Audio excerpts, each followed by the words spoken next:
اللهم صل على محمد وآل محمد والصلاة والسلام على خاتم النبيين وإطرته الطيبين الطاهرين ولعنة الله على أعدائهم أجمعين. أما بعد فقد قال الله الحكيم في كتابه الكريم بسم الله الرحمن الرحيم تلك الأيام نداولها بين الناس وقال سبحانه وتعالى صبغة الله ومن أحسن من الله صبغة ونحن له عابدون. یہ ہر ایک کو معلوم ہے کہ میرا اپنا انداز گفتگو ایسا ہے کہ ولادت کی محفل میں بھی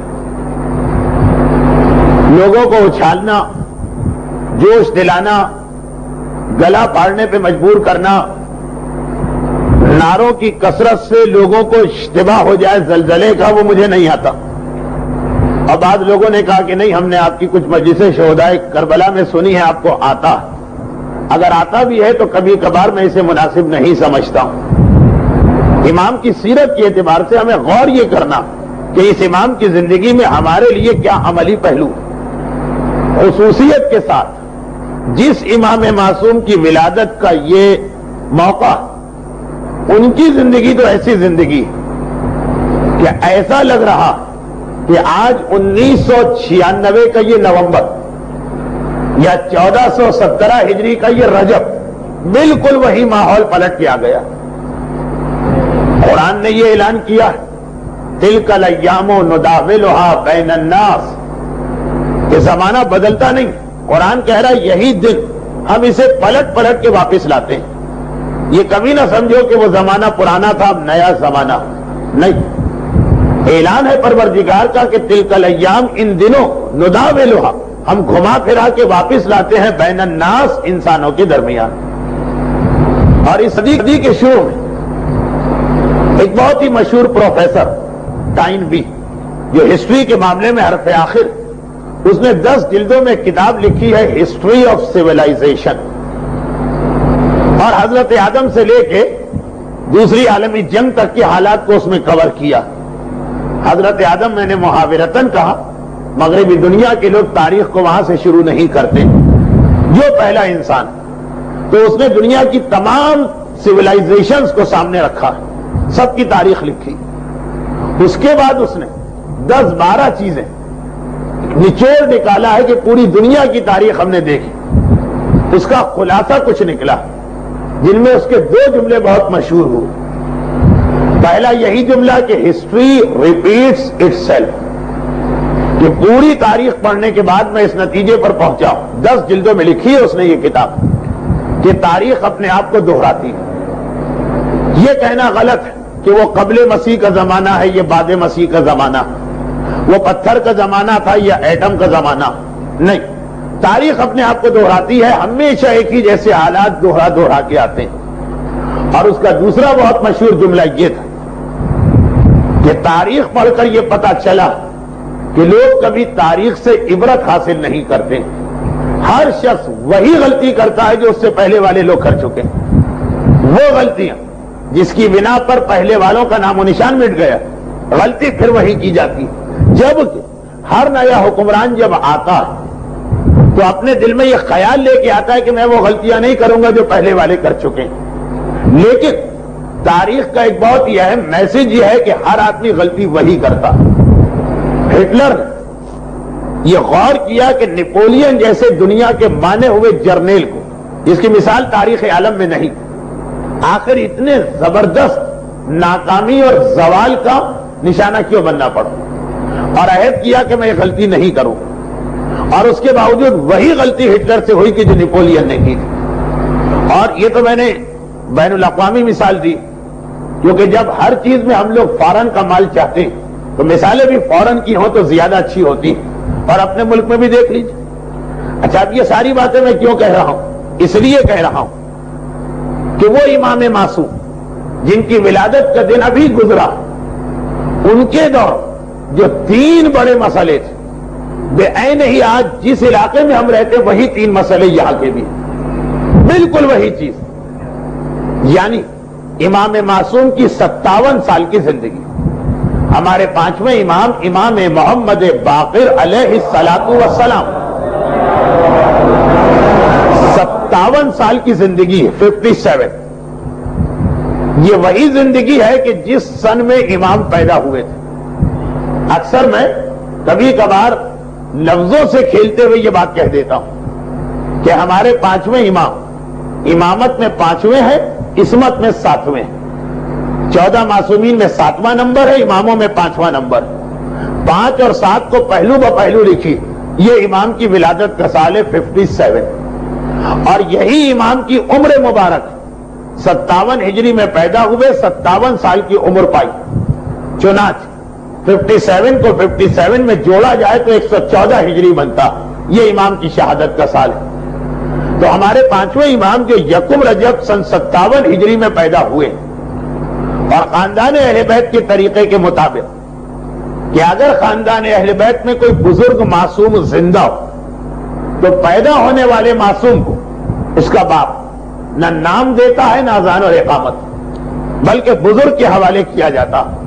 حسن و حسین پیدا ہوئے، ان کے والد علی، مگر نام کے لیے بھی اور اذان اور اقامت کے لیے حسن و حسین کو رسول کے پاس لے جایا گیا کہ نانا کے ہوتے ہوئے باپ آگے قدم نہیں بڑھاتا. اور جب پھر حسین کے بعد سید سجاد پیدا ہوئے تو اپنے دادا علی کے زمانے میں چنانچہ حسین سجاد کے والد، مگر سجاد کا نام بھی اور سجاد کے کان میں اذان اور اقامت، یہ دادا نے عمل انجام دیا، یعنی مولانا. اسی طریقے سے جب انہی سید الساجدین کے گھر میں پانچویں امام پیدا ہوئے تو اگر کہ یہ بیٹے چوتھے امام کے، لیکن چونکہ ابھی پانچویں امام کے دادا زندہ تھے، اس لیے حسین نے اپنے پوتے کا نام بھی رکھا، اور حسین نے ایک کان میں اذان اور ایک کان میں اقامت بھی کری. اور حسین زندہ تھے، اس سے یہ بھی پتا چل گیا کہ ابھی کربلا کا واقعہ پیش نہیں آیا تھا. چنانچہ ہمارے پانچویں امام کربلا کے واقعے میں بھی شریک تھے، اگرچہ صرف 3 اور 4 سال کی عمر کے درمیان.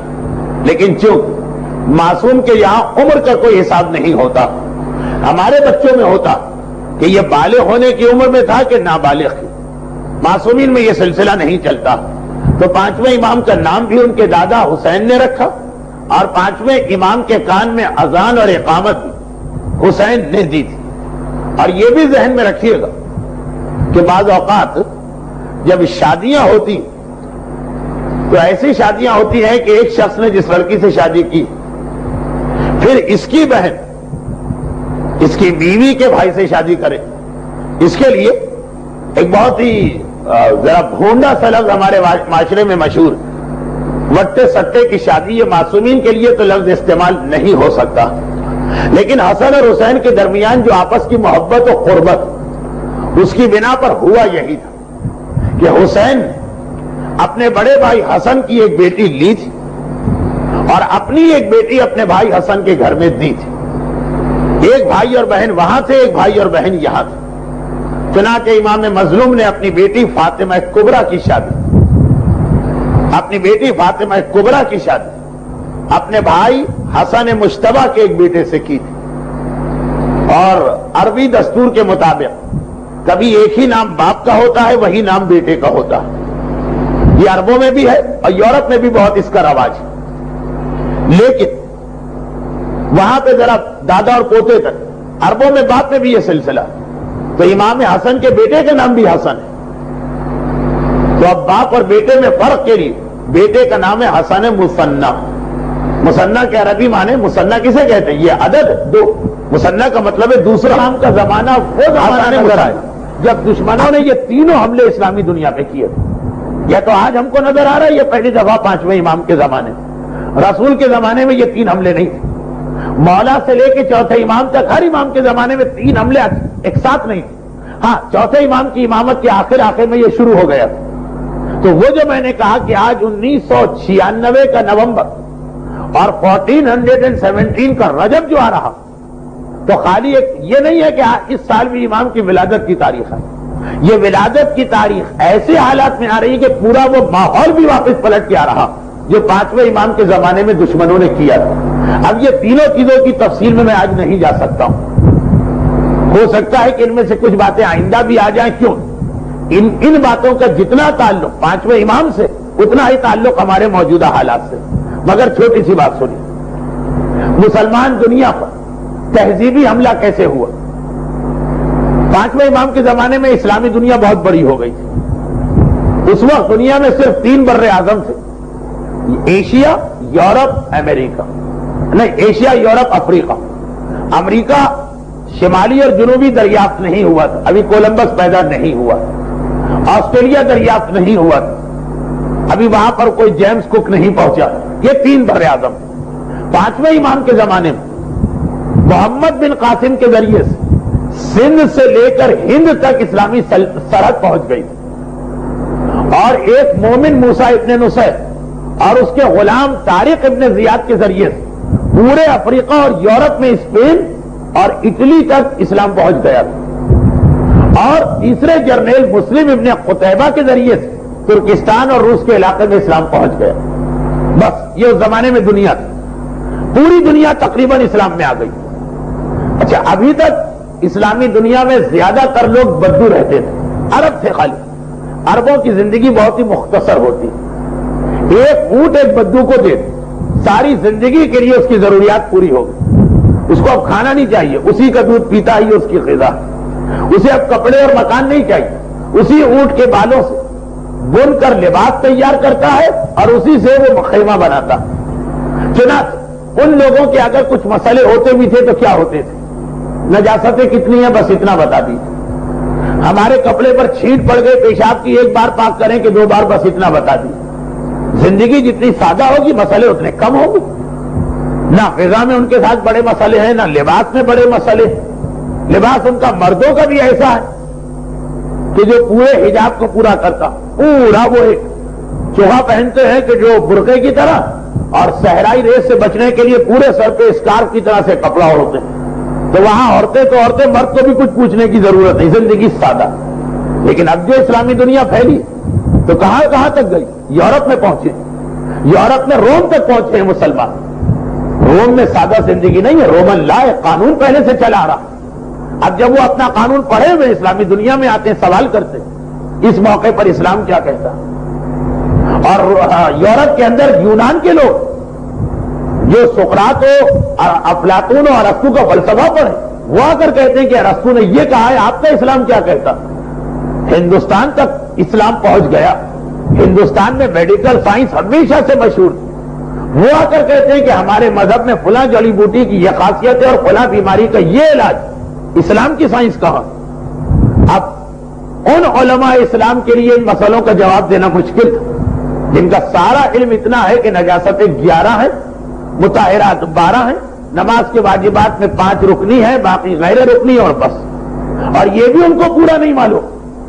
وہ جو حکومت وقت نے مجتہدین کھڑے کیے ہیں پیسے دے دے کے، وہ ان مسائل کا کیا جواب دے؟ اور یہ وہ مسئلے ہیں کہ اگر ان کا جواب نہیں ملا تو یہ نئے مسلمان تو کہیں گے کہ یہ اسلام تو بالکل نہیں، اس سے زیادہ تو ہمارے پاس علم ہے، ہم کیوں اسلام کو مانیں؟ تلوار اور ڈنڈے کے زور سے آپ ان کو زبردستی اسلام میں رکھ سکتے ہیں، مگر ان کا دل کبھی مطمئن نہیں ہوگا، اور نتیجہ یہ ہوگا کہ جیسے ہی موقع ملے ویسے ہی وہ اسلام کے خلاف ہو جائے۔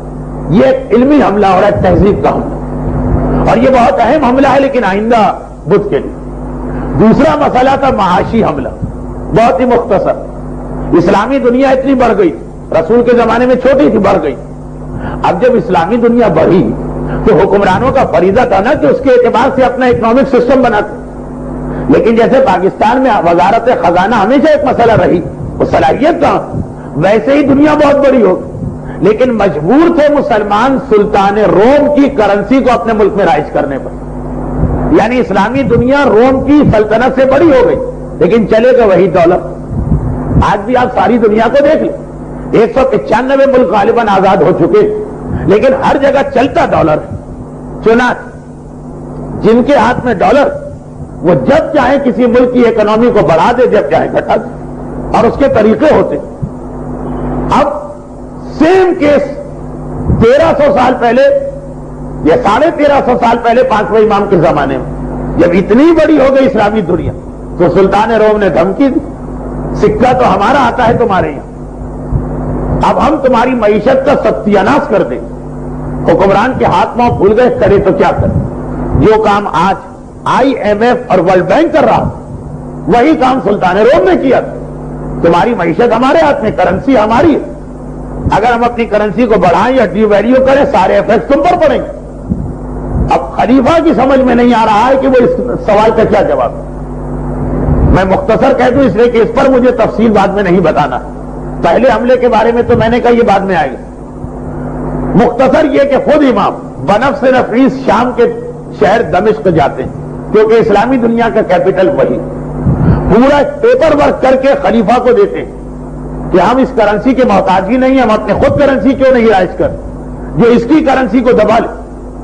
اور اس کے بعد کیسے کہہ دینا تو آسان ہے, نظام بنا کے دینا پڑتا. نظام بنا اس کے اندر یہ تھا کہ ہمیں اپنی نئی کرنسی بنانا ہے. اب کرنسی کیسے بنائی جائے, کسی کو کرنسی بنانا نہیں آتی.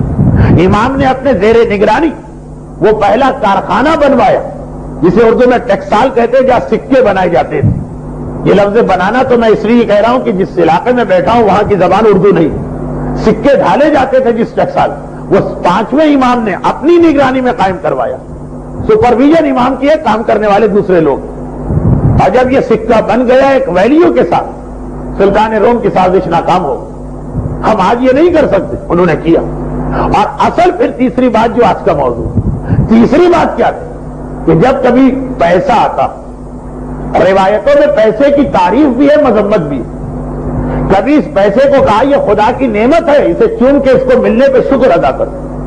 اور کبھی برائی کی گئی, اور ایسی برائی کی گئی ہے کہ مثلا رسول جا رہے ہیں, راستے میں پہلا قبیلہ ملا کہ جس نے انتہائی بدتمیزی اور توہینآمیز سلوک کی. پیغمبر نے ہاتھ اٹھا کے کہا اے خدا ان کو زیادہ سے زیادہ دولت دے. اور آگے بڑھے دوسرا قبیلہ ملا مزاجن بڑا شریف, اس نے پیغمبر کا حد سے زیادہ احترام اور عزت کی. پیغمبر نے کہا اے خدا نہ انہیں اتنی کم دولت دے کہ ان کی عزت خطرے میں پڑ جائے, نہ اتنی زیادہ دولت دے جو ان کی ضرورت سے زیادہ ہو جائے. اور یہ کہہ کے آگے بڑھ گئے. لوگوں کو تعجب ہو, یہ تو الٹی دعائیں ہو گئی. وہ جو پہلی والی دعا تھی کہ پیسہ زیادہ وہ اس قبیلے کو ملنی چاہیے, پیغمبر نے کہا نہیں.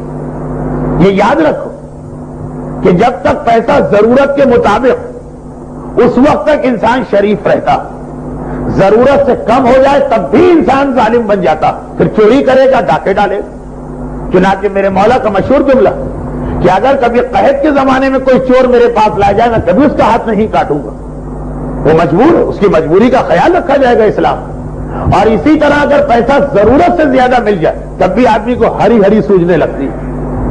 پیغمبر نے کہا کہ ان کی شرافت برقرار رکھنے کے لیے میں نے یہ دعا مانگی. اور اس کے علاوہ بھی بہت ساری مذمت کی باتیں. کیوں؟ اس لیے کہ پیسے کا کوئی تعلق انسان کے کردار سے ضرور اور خرابیوں سے ضرور. جیسے جیسے دولت بڑھتی ویسے ویسے خرابیاں بڑھنے لگتی. کردار خدیجہ تو کہیں کہیں 1000 میں 1 نظر آتا, ورنہ زیادہ تر ہمیں ایسے ہی کردار نظر آتے ہیں کہ غربت اور فاقے میں اللہ یاد ہے, دولت آتے ہی سب سے پہلے اللہ کو بلایا جاتا.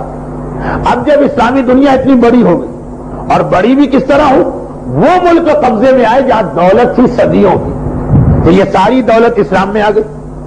جب آپ یہ جملہ پڑھتے ہیں تاریخ میں تو اس کا نتیجہ بھی سوچا کر کہ حالت یہ تھی کہ لوگ زکوٰۃ ہاتھ میں لے کے گھوما کرتے تھے کہ کسے دیں, کوئی مستحق زکوٰۃ معاشرے میں نہیں تھا. پیسے لے کے گھوم رہے ہیں کہ ہے کوئی زکوٰۃ دینے والا, لو زکوٰۃ لو. کوئی فراڈ اور چیٹر بھی موجود نہیں جو کہے کہ ہمیں زکوٰۃ دے. فراڈ اور چیٹنگ بھی وہ کرے کہ جس کے پاس پیسے کی کمی, ہر آدمی وہاں پیسے سے کھیل رہا تھا. حالت یہی کہ وہاں کا غریب سے غریب آدمی بھی ویسا کہ اس کے گھر میں بھی 2-4 غلام و کنیزیں ہوں گے. غریب سے غریب آدمی, اس کی بنا پر کچھ فقہی مسئلے بھی بنے جو آج ہمارے لیے سمجھنا مشکل. غریب سے غریب گھر میں بیوی کو گھر کا کام کرنے کی ضرورت ہی نہیں پڑتی. غریب سے غریب گھر کے اندر غلام اور کنیز ہر کام کرنے والے. چنانچہ وہ جو ایک لطیفے والا جملہ فرانس کی اس ملکہ کا جس کا نام ملکہ این ہے غالباً, کہ جب اس کو یہ پتا چلا کہ پیرس میں انقلاب فرانس سے پہلے فرانس کی حالت کیا تھی, لوگ بھوک سے پیرس کی گلیوں میں مر رہے تھے, فاقے سے, بھوک سے. آج جو پیرس اور فرانس دنیا کا سب سے خوشحال ملک, وہاں فاقے سے لوگ مر رہے تھے. لوگوں نے جا کے اس کو بتایا باتوں باتوں میں وہاں آخری ملکہ جس کو بعد میں گردن کاٹ کے مارا گیا. لوگ اتنے غریب ہیں کہ ان کے پاس کھانے کو روٹی نہیں, تو اس نے کہا روٹی نہیں تو یہ کیوں نہیں کھا لیتے. اب یہ بہت ہی مشہور محاورہ بن گیا ہے پوری انگریزی زبان پر کہ وہ غربت کا کنسیپٹ یہی ہے کہ غریب آدمی بھی اس کے پاس روٹی نہ ہو کیک تو ضرور ہو. لیکن حقیقت میں اسلام میں ایک دور گزرا کہ باقاعدہ لوگ پیسے لے کے گھوما کرتے تھے اور سوال کرتے تھے کہ ارے ہے کوئی زکات لینے والا, ہم بغیر تحقیق کے دینے کو تیار ہیں, اب وہاں کوئی لینے والا تھا ہی نہیں. یہ اتنی دولت, لیکن یہ دولت اپنے ساتھ اتنی ہی خرابیاں لے کے آئی. دولت آتی ہے تو شراب آتی, دولت آتی ہے تو بے حجابی آتی, دولت آتی ہے تو گانا بجانا آتا. یہ ساری خرابیاں دولت کے ساتھ آتی. چنانچہ امام کے زمانے میں دولت کے ساتھ یہ ساری خرابیاں اسلامی دنیا میں آ گئی. امام کے شیعہ اسلامی دنیا میں بکھرے ہوئے, کسی ایک جگہ بند نہیں. چنانچہ جو سب میں خرابی آ رہی ہے ان میں بھی آ رہی ہے خرابی. یہ کردار کا حملہ ہو رہا کہ پیسے کی بنا پہ لوگوں کے کردار تباہ ہو رہے ہیں. امام معصوم دیکھ رہے ہیں اور تینوں کا مقابلہ کیا. چنانچہ جو پہلا حملہ تھا نا, اس کے لیے ایک جملہ ہر ایک کو یاد, بچے سے بھی پوچھ لیں, یہ کہے گا 5ویں اور 6ٹھے امام کے زمانے میں علم بہت پھیلا. وہ اسی طرح پھیلا. امام بیٹھے, کہا آؤ ہندوستان کے طبیب, تمہیں علم طب کے بارے میں کوئی کنفیوژن ہے؟ میں بتاتا ہوں اسلام کا علم طب کیا. آؤ یونان کے فلسفی, بہت تمہیں ارسطو, افلاطون, سقراط, بقراط یاد, آ کے بیٹھو, میں تمہیں بتاتا ہوں ان کا فلسفہ کیا ہے, اسلام کا فلسفہ کیا. اور تم اگر انصاف والے ہو تو فیصلہ کرو کون سا صحیح. آؤ اے روم کے قانون دان, ہر چیز میں تم قانون کو بگاڑتے رہتے ہو اور بال کی کھال نکالتے, آؤ میرے سامنے بیٹھو, میں بتاتا ہوں کہ اسلامک لا کیا ہے, رومن لا کیا. اور تم اگر منصف ہے تو خود فیصلہ کرنا اس میں سے کون سا بہتر. یہ پہلے حملے کا جواب امام کا وہ مدرسہ جسے امام کے بیٹے 6ٹھے امام نے بہت عروج پر پہنچا دیا, بنیاد انہوں نے رکھی. معیشت کے حملے کا ایک مختصر میں نے جواب دیا. اور پھر تیسرا حملہ ہے کردار بگاڑنے کا. یہ یاد رکھیے, دشمن اصل میں ہمارا عقیدہ بگاڑنا چاہتا ہمیشہ, چاہے وہ 5ویں امام کے زمانے میں ہو اور چاہے آج کے زمانے میں. اصل میں وہ ہمارا عقیدہ بگاڑنا چاہتا, یعنی یا ہمیں اللہ کے بارے میں شک میں ڈالے, یا رسول کے بارے میں, یا امام کے بارے میں. لیکن اسے یہ معلوم ہے کہ جو آدمی آلریڈی شیعہ بن چکا, اس کے عقیدے کو بگاڑنا اتنا آسان نہیں. ہو سکتا ہے اگلی نسل میں یہ آسان ہو جائے. ابھی تک وہ نسل چل رہی ہے جن کے والدین خدا, رسول اور امام کی محبت گھٹی میں گھول کے اپنی اولاد کو پلائی. چنانچہ دشمن کو یہ پتا, اسے اصل میں ہمارے عقیدے سے چڑ, ہماری نماز سے اسے کوئی اختلاف نہیں. اسے اختلاف ہے ہمارے یا علی کہنے سے, اسے اختلاف ہے ہمارا محمد رسول اللہ کہنے سے. لیکن اسے پتا کہ ان پر یہ حملہ کریں گے تو بیکار ہو. چنانچہ پہلے وہ ہمارے کردار پہ حملہ کرتا, اتنا ان کو گناہ والا بنا کہ پھر دوبارہ, یعنی بالفاظ دیگر, عقیدہ کی خرابی یا کفر جہاں پہ رکھا, وہاں تک جانے کے لیے 2 سیڑھیاں طے کرنا پڑتی. پہلی سیڑھی ہے کردار کی خرابی, جب اس پر قدم رکھو گے تو اگلی سیڑھی ہے عقیدے کی خرابی. یہی وجہ ہمارے یہاں بہت سے بچے آج کل تعلیم حاصل کرنے یورپ اور امریکہ جا رہے ہیں. آج سے مطلب ہے 30 سال سے 25 سال. ان سے پوچھے جب وہ وہاں جاتے تو کیا ان کے کلاس فیلوز یا ان کے دوست پہلی بات یہ کہتے تھے کہ اللہ میں کیا رکھا ہے چھوڑ دو اللہ کو؟ جی نہیں. کیا یہ کہتے تھے کہ رسول میں کیا رکھا ہے چھوڑو اپنے رسول کو؟ جی نہیں. کیا یہ کہتے تھے کہ علی میں کیا رکھا ہے چھوڑو اپنے علی کو؟ جی نہیں, وہ یہ نہیں کہتے تھے. پہلی بات کہتے تھے آؤ ہمارے ساتھ شراب پی لو. ان باتوں میں کیا رکھا ہے کہ شراب حرام ہے کہ حلال؟ پہلے وہ شراب پلواتے تھے, پہلے وہ ڈسکو میں لے جاتے تھے, پہلے وہ نائٹ کلب کا چسکا لگواتے تھے, پہلے وہ جوئے خانوں میں لے جاتے تھے نیو یارک سے لے کے لاس ویگاس تک. پہلے کبھی نہیں کہتے تھے کہ اللہ میں کیا رکھا, بلکہ یہ کہتے تھے کہ ہاں ٹھیک ہے اپنا ریلیجن مانو, ہر ریلیجن کا احترام. لیکن ریلیجن سے شراب کا کیا تعلق؟ اور شراب کو پی, اور جو ان کے اس چسکے بازی میں پڑ گیا بعد میں اس کا عقیدہ بگڑ گیا. لیکن جس نے یہ سوچا کہ بات تو یہ صحیح کہہ رہے, عقیدہ تو ہمارا ٹھیک ہے نا, اگر ایک آدھ دفعہ کسی فنکشن میں شراب پی لی تو کیا حرج؟ اس کا حرج یہ ہے. میرے پاس آج بھی اخبار کی کٹنگ موجود ہے, میں لے کے آیا لیکن ہر جگہ دکھاتا نہیں. اس کا نتیجہ کیا نکلا؟ کردار بگاڑ کے پھر عقیدہ بگاڑنا آسان. کیا نتیجہ نکلا؟ لاس اینجلس میں ایک مقابلہ حسن ہوا جس میں بعض شیعہ لڑکیوں نے حصہ لیا اور باقاعدہ اپنا پورا نام لکھ کر فلاں رضوی فلاں جعفری. مگر عجیب بات یہ تھی کہ یہ مقابلہ حسن عاشورے کے دن ہوا تھا. عاشور کا دن تھا اور اس میں شیعہ لڑکیاں باقاعدہ جعفری اور رضوی کے سرنیم کے ساتھ شریک ہو رہی ہیں اور اخبار میں اس کی رپورٹ آ رہی ہے. عاشورے کے دن کوئی شیعہ کتنا ہی بگڑ جائے، عاشورے کا ایک احترام تو ہوتا ہے، اور خدا یہ والی چیز. لیکن ہوا کیوں؟ اس لیے کہ وہی بات کہ شروع میں انہوں نے سوچا ہوگا کہ ہمارا عقیدہ نہیں بگاڑا جا رہا، صرف یہ کہا جا رہا ہے حجاب کا کیا فائدہ، چھوڑو حجاب. یہ بھی مطمئن ہو گئی ہوں گی کہ ہاں ٹھیک ہے، اگر ایک چادر اتر گئی تو کیا نتیجہ؟ اس چادر اترنے کا نتیجہ یہ کہ پھر عاشورے کے دن مقابلہ حسن میں سرنیم جعفری اور رضوی کے ساتھ شرکت کی جا رہی. دشمن سمجھتا ہے یہ ساری باتیں. تو یہ تیسرا حملہ تھا کردار کا، کہ کردار ان لوگوں کا بگاڑا. کیوں؟ اصل میں اسے کردار سے اتنا اختلاف نہیں، کردار بگڑے گا تو عقیدہ بگاڑنا آسان. چنانچہ پانچویں امام کے زمانے میں دولت زیادہ آئی تو اسلامی دنیا میں خرابیاں زیادہ آئی. جب خرابیاں زیادہ آئیں تو دشمنان اہل بیت نے محبان اہل بیت کو بھی اپنی خرابیوں کی لپیٹ میں لینا چاہا، مگر یہ کہہ کر نہیں لیا کہ علی کے مخالف ہو جاؤ. کہا نہیں، علی سے محبت کرو، مگر محبت علی کے بعد شراب آخر کیوں چھوڑو؟ نہیں، یہ بھی نہیں کہا، بلکہ یہ کہا کہ جب علی سے محبت پیدا ہو گئی تو پھر اب شراب کیوں چھوڑتے ہو؟ یہ تو حماقت ہے کہ کوئی بخشوانے والا ہو اور پھر بھی تم ڈرتے رہو کہ پتہ نہیں بخشش ہوگی کہ نہیں ہوگی. اس جملے کو آگے بڑھایا دشمنوں نے. دیکھیے بعض اوقات دلیلیں کتنی ہی بوگس و بیکار لیکن اپیلنگ ہوتی ہیں، دل کو لگتی. کہا کہ اگر تمہیں علی پر بھروسہ ہے کہ نہیں وہ قسیم الجنت والنار، بے شک بھروسہ. تم علی کے یہ پاورز اور اتھارٹی مانتے ہو کہ وہ گناہگاروں کو جہنم سے جنت میں لے جائیں گے؟ بے شک مانتے. کیا تمہارا یہ عقیدہ ہے کہ نہیں کہ قیامت کے دن شفاعت کرنا علی اور اولاد علی کے ہاتھ میں؟ بالکل ہمارا ایمان ہے اس وقت. جب سب کچھ ہے تو شراب کیوں چھوڑ رہے؟ اس کا تو مطلب یہ ہے کہ تمہیں اپنے مولا کے اختیارات پر شک. تم شاید یہ سمجھ رہے ہو کہ میں شراب پی لوں تو علی مجھے نہیں بخشوا پائیں گے. یہ تو تم توہین علی کر رہے ہو، یہ تو تم توہین اہل بیت کر رہے. دیکھیے کتنے عجیب انداز سے بات کی جا رہی ہے. چنانچہ پانچواں امام یہ دیکھ رہا، میں علی کا بیٹا، میں علی کا وارث، میں مسند علی پر ان کا جانشین، اور میرے ہوتے ہوئے میرے شیعہ اس قسم کی باتوں میں الجھ رہے. چنانچہ جو امام کو جلال آیا تو بالکل آنا چاہیے. کیا جلال آیا؟ ایک حدیث اتنی اہم ہے کہ میں اسے کتاب میں سے دیکھ کے لفظ بلفظ پڑھ رہا ہوں. یہ حدیث میں کئی دفعہ پڑھ چکا ہوں اور اس وقت کتاب میں نہیں لایا تھا کیونکہ حدیث مجھے زبانی یاد ہے. اس کے جملے ہی کچھ ایسے ہیں کہ زبانی یاد ہو جائیں. لیکن پھر اس کے حوالے سے کچھ جگہوں پہ اعتراض سنا کہ امام تو یہ جملے نہیں کہہ سکتے ہیں، ہم کو کیا پتا کہ کہا کہ نہیں کہا. تو پڑھنا مجھے خود سے ہی ہے، لیکن میں پڑھ رہا ہوں پانچویں امام کی حدیث. یہ تیسرے حملے کا جواب. بہت ہی مشہور کتاب اصول کافی، تشیع کی بنیاد میں سے ایک کتاب ہے. اس کے جلد دوم میں جو میرے پاس نسخہ ہے اس کا صفحہ 117، لیکن صفحہ نمبر تو ہر ایڈیشن میں الگ ہو جائے گا. یہ کتاب کافی کی جلد دوم ہے. اس کے ایک چیپٹر کا نام ہے باب الطاعت والتقوی.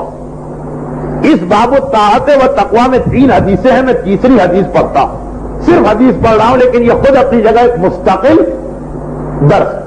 ساری باتیں اس میں آ گئی، اس کے بعد کوئی بات کہنے کی ضرورت ہی نہیں. البتہ مزید آپ کے اطمینان قلب کے لیے اس حدیث کو لکھنے سے پہلے کتاب کافی کا جنہوں نے ترجمہ کیا انہوں نے اس کا ایک پس منظر بھی لکھا.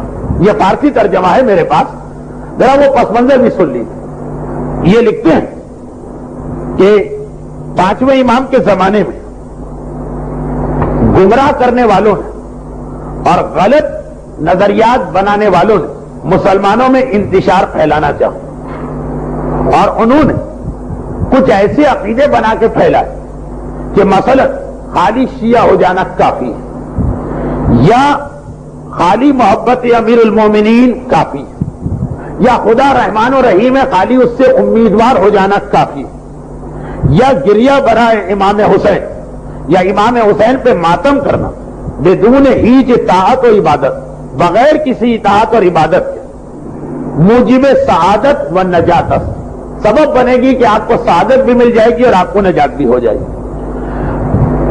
شارح لکھتے بس امام باقر نے ایک مختصر سے جملے سے اس قسم کے تمام وہم اور خرافات کو ختم کر کے رکھ دیا اور اپنے شیعوں کو جھنجھوڑ کر بیدار کیا اور ہوشیار کیا اور حقیقت کا راستہ راہ حق ان کے سامنے واضح کر دیا. اور یہ فرمایا، اس کے بعد وہ حدیث لکھ رہے ہیں اب یہ تو اس عالم کا اپنی طرف سے اس حدیث کے جملے کی تشریح، حدیث کے بیچ میں ایک جملہ آتا کہ لا تذهبن بک المذاہب، اے میرے راوی یہ غلط عقیدے تمہیں بہکانا دے، تم کیا بات کر رہے ہو؟ اس کی یہ تشریح انہوں نے لکھی کہ اس جملے سے امام کا کیا مطلب۔ لیکن آئیے صرف اور صرف حدیث امام کو سنیں۔ ابو علی اشعری محمد ابن سالم سے نقل کرتے ہیں اور احمد ابن ابو عبداللہ اپنے والد سے نقل کرتے ہیں۔ یہ دونوں کہتے ہیں کہ ہم نے احمد ابن نضر سے سنا، وہ کہتے ہیں کہ میں نے عمر سے سنا، وہ کہتے ہیں میں نے جابر سے سنا، اور جابر کہتے ہیں کہ میں نے اپنے پانچویں امام سے سنا جنہوں نے مجھے دیکھ کے کہا یا جابر ایکتفی من انتہى التشیع، اے جابر کیا یہ کافی ہے کہ کوئی اپنے آپ کو شیعہ کہے؟ ان یقول، اور وہ یہ کہے کہ بحبنا اہل البیت، میں اہل بیت کا محب، کیا یہ کافی؟ فواللہ ما شیعتنا، اے جابر قسم بخدا کوئی ہمارا شیعہ نہیں، الا من اتقى اللہ واطاعہ، جب تک کہ وہ اللہ سے تقوی اختیار نہ کرے، ڈرے نہیں اور اطاعت نہ کرے۔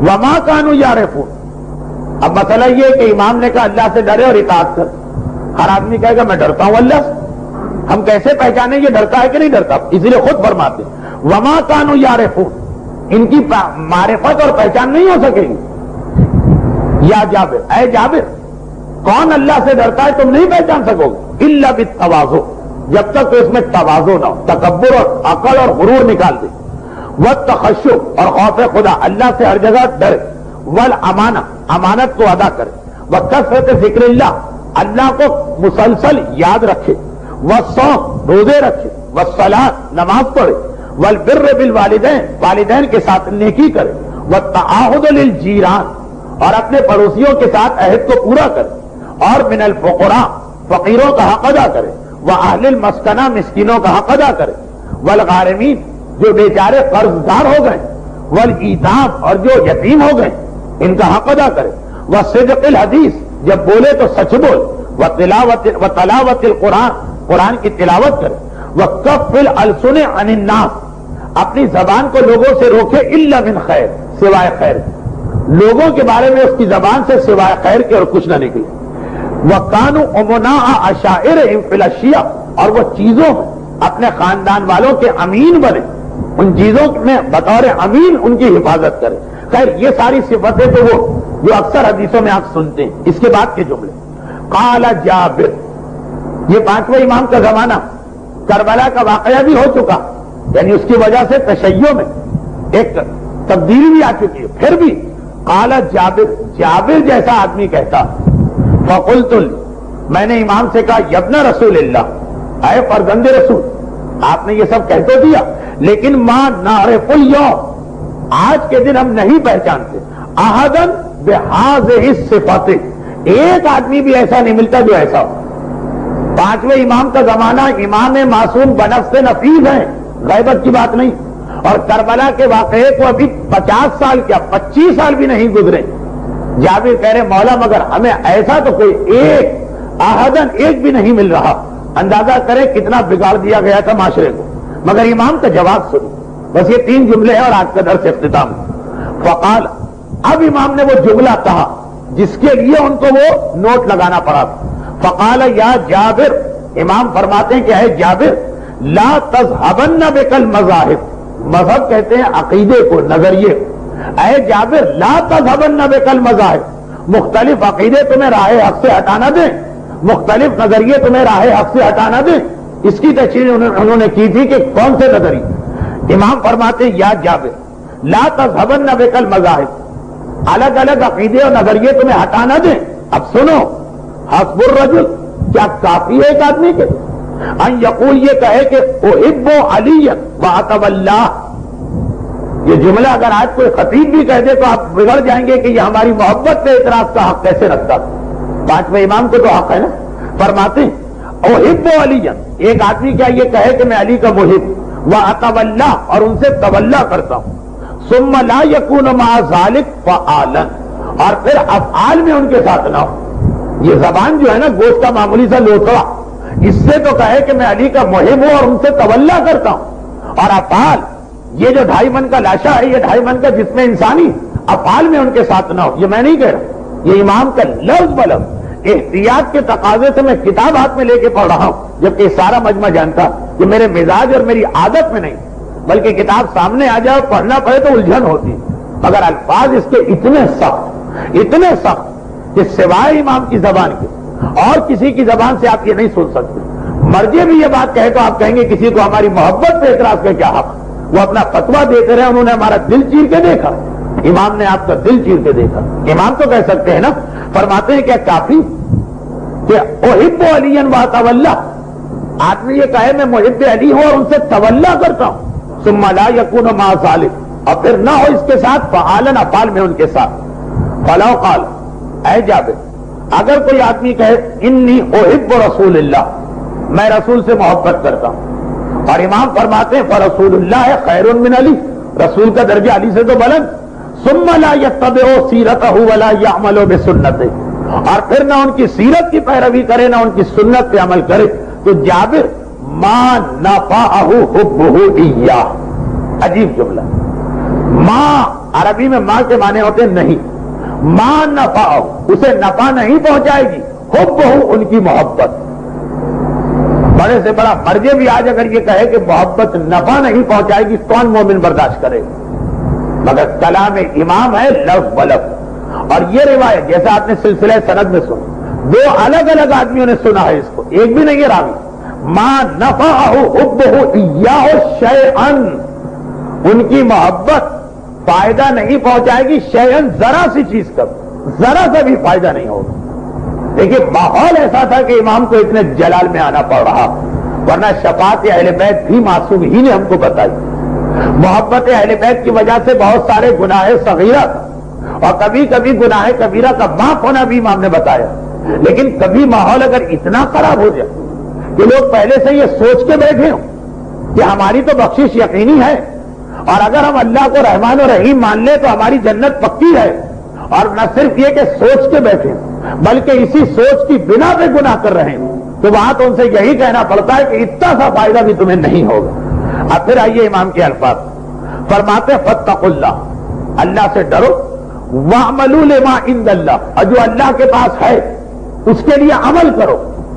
زبانی باتوں سے جنت نہیں ملتی, جو اللہ کے پاس ہے اس کے لیے عمل کرو. پھر ایک اور عجیب جملہ تھا, میں یہ مجلسوں میں اکثر یہ جملے کہتا ہوں لیکن امام کا نام نہیں دیتا, وجہ بھی بعض جملے معصوم ہی کے اتنے سخت کہ اگر کبھی لوگوں سے کہے جائیں تو لوگ اتنے غصے میں آ جائیں گے کہ وہ کہہ دیں گے کہ اگر امام نے یہ کہا ہم امام کو نہیں مانتے. ہیں اس مزاج کے لوگ. ہم نے ایک مسئلہ بتایا, انہوں نے کہا اگر یہ مسئلہ ہے تو میں آج سے مسلمان نہیں رہا. اتنی آسانی سے لوگ کہہ دیتے ہیں. تو ہم لوگوں کا مقصد زبانی سے مگر جو مسلمان ہے اس کے اسلام کو بچانا, اپنی ذات کو ٹارگٹ بناتے. چلے آپ یہ سمجھیے کہ جملہ امام نے نہیں کہا میں نے کہا, جتنا آپ کو جھگڑا ہے, اختلاف ہے, گالم گلوچ کرنا ہے, سب و شتم کرنا, ہماری ذات کو کر لی. کم از کم غصے کی بنا پر آپ امام یا اسلام پہ تو اٹیک نہ کریں, لیکن حقیقت یہ ہے کہ وہ جملے امام ہی کے ہوتے ہیں. کبھی مصلحت کا تقاضا ہوتا ہے کہ سامنے والا تو ہے اتنا بے دھڑک, اتنا جسور, اتنا بے حیا کہ وہ امام پر بھی اعتراض کر دے گا میں نہیں مانتا امام کی بات. اور مثلا یہی جملہ میں نے اکثر مجلسوں میں کہا کہ حسین کا یزید سے کیا اختلاف, دولت کا جھگڑا تھا, خاندانی کوئی انتقام لینا تھا, تخت و تاج کی بات ہے نہیں, مسئلہ تھا اس کے افعال کا. تو اگر وہی خرابی یزید کرے تو امام کہیں کہ میں اس کے خلاف میدان میں نکلوں, اور وہی خرابی ہم کریں تو آپ کہیں امام تو ہمیں بخشوا کر اور ہاتھ پکڑ کے جنت میں لے جائیں. یہ امام کی آپ کیا تصویر پیش کر رہے ہیں؟ اس کا مطلب یہ ہوا کہ امام کا یزید سے اصولی اختلاف نہیں, امام کا یزید سے کوئی پرسنل اختلاف, کہ وہی چیز ہم کریں گے تو امام کہیں گے آؤ چپکے سے جنت میں, اور وہی چیز دوسرا کرے گا تو امام کہیں گے نہیں تمہیں تو قتل کیا جائے گا. یہ وہی لوگ کرتے ہیں نا کہ جن کا کسی سے ذاتی اختلاف ہوتا, اصول کی بات نہیں ہوتی, ذاتی اختلاف. اپنے والے کو نکال دیا, غیر کو پکڑ لیا. کیا ہم امام کو ایسا مانتے؟ معاذ اللہ ثم معاذ اللہ. دیکھیے یہ جملہ جو میں کہتا ہوں اکثر مجلسوں میں کہا, یہ بھی پانچویں امام کا جملہ. آج سن لیجئے, جب حدیث آپ سن ہی رہے ہیں آخری 3 جملے, فرماتے ہیں لیس بین اللہ و بین احد قرابہ, یاد رکھو اللہ اور کسی کے درمیان رشتہ داری نہیں. ایسا نہیں ہے کہ یزید نماز چھوڑے گا تو جہنم اور ہم نماز چھوڑیں گے تو اللہ کے رشتہ دار ہیں جنت. امام فرماتے ہیں اعملوا لما عند اللہ, جو اللہ کے پاس ہے اس کے لیے عمل کرو، اور لیس بین اللہ و بین احد قرابہ، اور یاد رکھو اللہ کی کسی سے قرابت اور رشتہ داری نہیں، جو اس کے پاس ہے عمل سے ملتا، یہ نہیں ہے کہ کوئی رشتہ داری بغیر عمل کے مل جائے۔ احب العباد اللہ عز وجل، یہ بھی سن، اللہ کے پاس سب سے محبوب کون سا بندہ؟ احب عربی میں سپرلیٹو ہے، گڈ نہیں، بیسٹ، سب سے بہترین بندہ اللہ کے پاس کون؟ فرماتے ہیں اتقاہم، جو سب سے زیادہ متقی ہے، وعاملہم بطاعتہ، اور سب سے زیادہ اس کی اطاعت پہ عمل کرنے والا۔ اللہ کے نزدیک محبوب وہ ہے کہ جو متقی ہو اور اس کی اطاعت کرے۔ یا جابر واللہ ما یتقرب الی اللہ الا بالطاعۃ، اے جابر قسم بخدا، ما یتقرب، ما مانے نہیں، یتقرب مانے قریب ہونا، ما یتقرب کوئی اللہ کے قریب نہیں ہو سکتا الا بالطاعۃ، جب تک کہ وہ اطاعت نہ کرے۔ وما معنا براۃ من الناس، کیسے پڑھوں یہ جملہ؟ لیکن پڑھنا، کیونکہ معصوم کا جملہ معصوم کی ولادت کی مناسبت سے سنایا جا رہا کہ اللہ کے قریب نہیں ہو سکتے بغیر اطاعت سے۔ وما معنا براۃ من الناس، اور ہمارا ساتھ دینا کسی کو جہنم سے بری نہیں کرائے گا۔ وما، ما مانے نہیں، یہ تیسری دفعہ کہہ رہا ہوں، ڈکشنری میں دیکھ لیجئے کہ کیونکہ اس حدیث میں لفظ ماں کئی دفعہ آیا۔ وما معنا، ہمارے ساتھ ہونا نہیں ہے، براءۃ من النار، جہنم سے براءت، ولا علی اللہ لأحد من حجہ، اور ہمارا ساتھ ہونا اللہ پر کوئی حجت نہیں ہے کہ کوئی یہ کہہ دے اے خدا میری داڑھی منڈوانے کو معاف کر دے، میرے گانے کو معاف کر دے، میرے شراب کو معاف کر دے، میں امام کے ساتھ ہوں۔ فرماتے ہمارا ساتھ ہونا، یہ صرف امام کہہ سکتے، ہم نہیں کہہ سکتے۔ میرا ساتھ، میرا نہیں کہا، ہمارا ساتھ، معنا ہمارا ساتھ دینا برات من النار بھی نہیں ہے، اور ہمارا ساتھ دینا اللہ پر حجت بھی نہیں کہ تم اللہ سے جا کر بحث کرو اس وجہ سے۔ پھر آخری وہی دو جملے، من کان للہ مطیعا فہو لنا ولی، جو اللہ کی اطاعت کرتا ہے وہ ہمارا ولی، ومن کان للہ عاصیا فہو لنا عدو، اور جو اللہ کی نافرمانی کرتا ہے وہ ہمارا دشمن۔ اور اگر کوئی شیعہ کہہ دے ہم تو آپ کو مولا کہتے ہیں، دشمن کہاں سے؟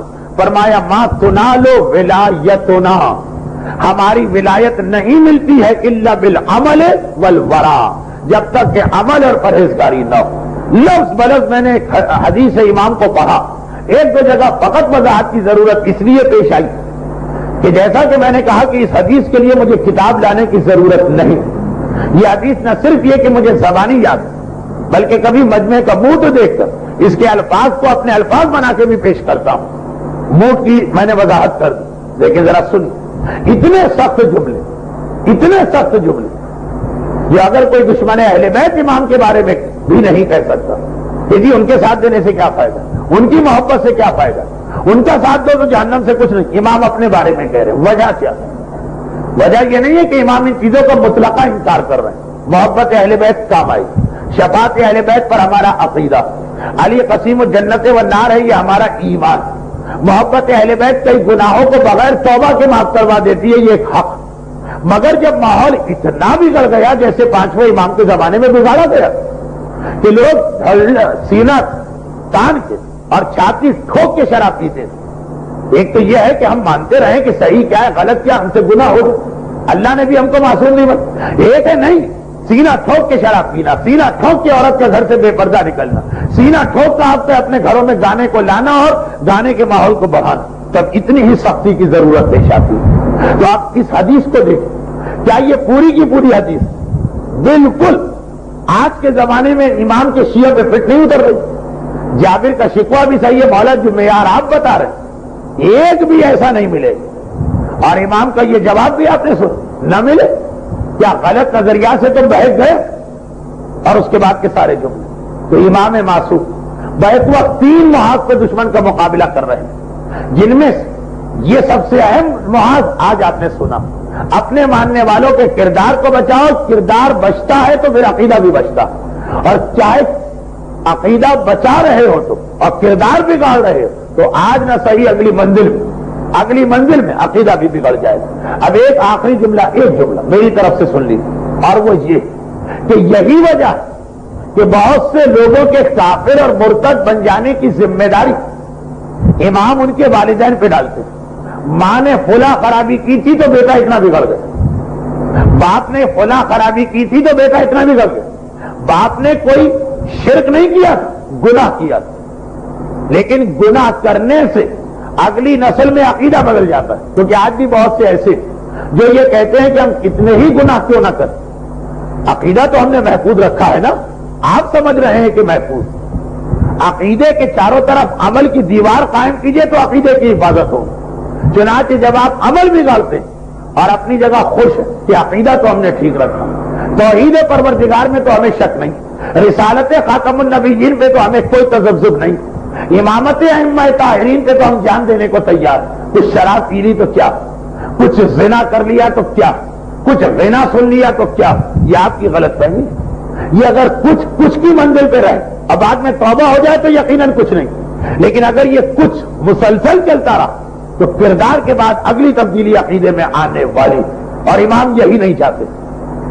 امام اسی لیے خود اپنے آپ کو خطرے میں ڈالنے, دیکھیے بہت بڑا امتحان کہ امام سب کچھ کروا سکتے ہیں اور کہ میں کچھ نہیں کروا رہا. یہ بہت بڑی بات ہے کہ آدمی سامنے والے سے کہہ دے میرے پاس اختیار نہیں ہے, جبکہ پورے اختیار.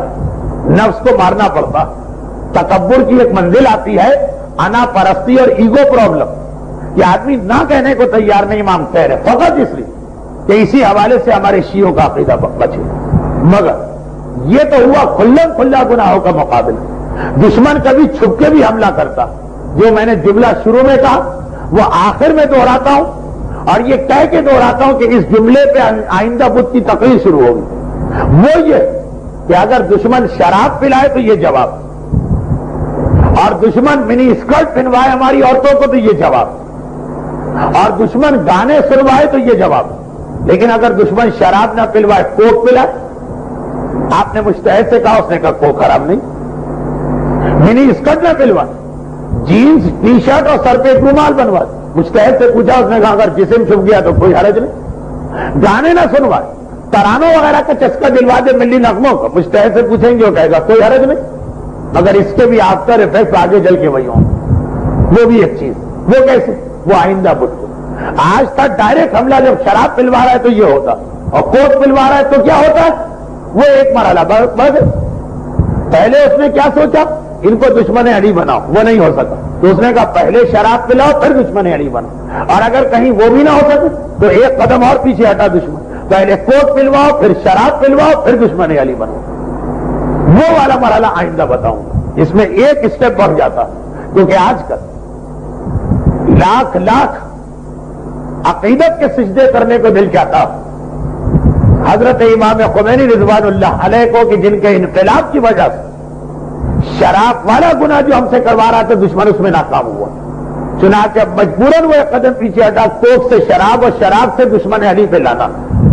وہ والی چیز کا جواب انشاءاللہ آئندہ آئے گا. جیسا آپ نے سنا اس سے بھی 5ویں امام گزرے اس مرحلے سے, اور آج کل ہمارے یہاں بھی یہی ہو رہا. کبھی آپ نے سوچا کہ ہر چیز کی قیمت بڑھتی ہے, کوک کی قیمت کیوں کم ہو رہی؟ میں خاص کوک کے پیچھے نہیں پڑھ رہا ہوں, وہ تو بتا رہے محاورہ کہہ رہا. سوچیے اور اس جملے پہ بھی غور کیجیے کہ اس نے دیکھا کہ ان کو شراب پلوانا بہت مشکل ہے, تو شراب پلوانے کے لیے وہ ابھی کوک پلوا رہا ہے, اور آئندہ بدھ کو اس کا جواب لیجیے. اور اسی درس کے اندر سورہ بقرہ کی 138ویں آیت کی تشریح کروں گا, جو آج کے درس میں میں نے پڑھ تو دی, وقت نکل گیا, اس کی تشریح کا وقت نہیں ملا. آج کی گفتگو ختم ہوئی. پروردگار جب تذکرہ ہوا تیری حجتوں میں سے اس حجت کا کہ جس کو رسول نے اپنا سلام بھجوائے تھے جابر کے ذریعے سے, اس کا مطلب یہ کہ رسول اپنے اس بیٹے سے کتنے خوش. اس بیٹے کی ولادت کا مطلب ہے کہ آج علی اور فاطمہ بھی خوش, آج رسول بھی خوش, اور جب یہ خوش ہیں تو وما تشاؤون الا ان یشاء اللہ, تیری مرضی بھی, تیری رضا بھی, تیری مشیت بھی, تیری خوشی بھی ان کے ساتھ. بس خوشی کے اس موقع پر تجھے واسطہ انہی امام باقر اور تجھے واسطہ انہی کے معصوم بزرگوں کا, خصوصاً رسول خدا علی اور فاطمہ صاحبان ایمان کو ہر مصیبت اور پریشانی سے محفوظ فرما. انہی ائمہ طاہرین کی محبت کے سہارے دنیا کی مشکلات بھی اور آخرت کے مرحلے بھی ہمارے لیے آسان بنا. پروردگارہ ہمارے مرحومین کو بھی اگر خدا نہ کرے وہ کسی عذاب میں مبتلا, اس عذاب کو دور کرتے ہوئے آج کی خوشی میں اہل بیت سے ملحق فرما. پروردگارہ امام باقر کی ولادت کی مناسبت سے جن صاحبان ایمان کے خالی ہاتھ تیری بارگاہ میں بلند ہیں, ان کو خالی واپس نہ لوٹا. ان کی تمام دعائیں، تمام حاجتیں، تمام منتیں، تمام مرادیں قبول فرما۔ پروردگارہ امام باقر ساری زندگی جس اسلام کو پھیلانے کے لیے قربانیاں دیتے رہے، ہمیں اس دین پر عمل کی توفیق عطا فرما۔ پروردگارہ ہمیں اس دنیا اور آخرت میں رسول والے رسول خصوصاً امام باقر کی شفاعت اور مدد سے محروم نہ فرما، اور پروردگارہ ظہور امام میں تعجیل فرما۔ یا مولا